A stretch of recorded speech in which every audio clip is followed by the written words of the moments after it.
देश का पहला आम चुनाव 1952 में हुआ था। उस समय नेहरू की लहर थी। कांग्रेस से जिसे टिकट मिल गया वो ही चुनाव जीत गया। यह कुछ 2014 के चुनाव जैसा ही था, जिसमें मोदी की लहर में बीजेपी से टिकट पाने वाला हर कोई जीत गया था। पहले लोकसभा चुनाव में तब Ambedkar schedule caste federation party से लड़ रहे थे। वह उसमें हार गए थे। नई दिल्ली मोदी लहर में भारतीय जनता पार्टी बीजेपी से जो टिकट पाया समझो जीत गया। आज जैसे हालात 1952 में भी थे। 70 साल पहले नेहरू लहर थी, तब लोकसभा का पहला चुनाव हुआ था। देश के पहले प्रधानमंत्री जवाहरलाल नेहरू जनमानस पर छाए हुए थे।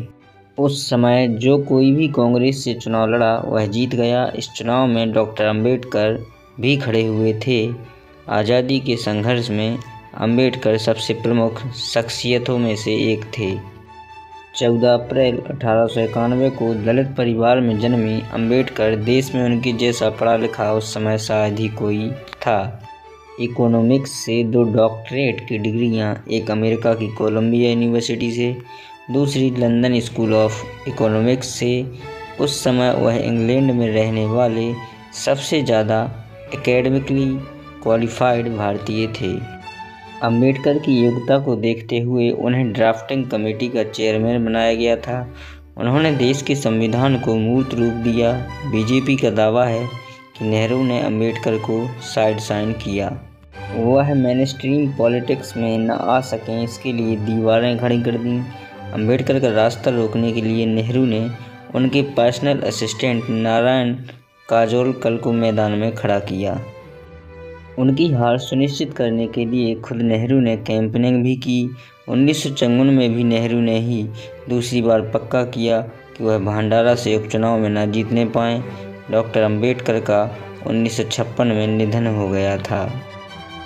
अंबेडकर समय से आगे की सोच रखने वाले व्यक्ति थे। उन्होंने तब संविधान में उन चीज़ों को शामिल किया जो आज तक कई मुल्क नहीं कर पाए। एक व्यक्ति एक वोट, गरीब हो या अमीर, पढ़ा लिखा हो अनपढ़, सबको मतदान का अधिकार। उन्होंने तभी 3 चेतावनियां भी दी थीं। इनमें से पहली थी व्यक्ति विशेष की भक्ति करने से बचना। दूसरी थी उन संवैधानिक तरीकों का इस्तेमाल करने से रुकने की जो अंग्रेज़ों के खिलाफ स्वतंत्रता संग्राम में कारगर साबित हुई। तीसरी, सामाजिक और आर्थिक असमानता के बढ़ने का खतरा। नारायण एस काजोलकर को खड़ा किया था। इसके अलावा communist party of Hindu Mahasabha का एक कैंडिडेट था। काजोलकर अंबेडकर के पीए थे, वह भी बैकवर्ड क्लास के थे। नेहरू की लहर इतनी तगड़ी थी कि काजोलकर 15,000 वोटों से जीते थे। अंबेडकर चौथे स्थान पर रहे थे। यह वाकई में हैरान करने वाला था।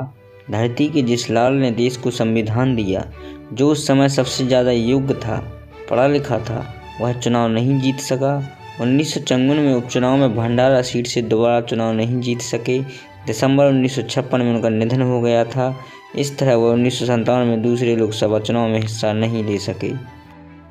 यह और बात है कि राज्यसभा के जरिए उनकी संसद में एंट्री हुई। अंबेडकर ने दलितों और पिछड़ों के लिए शुरुआत से संघर्ष किया।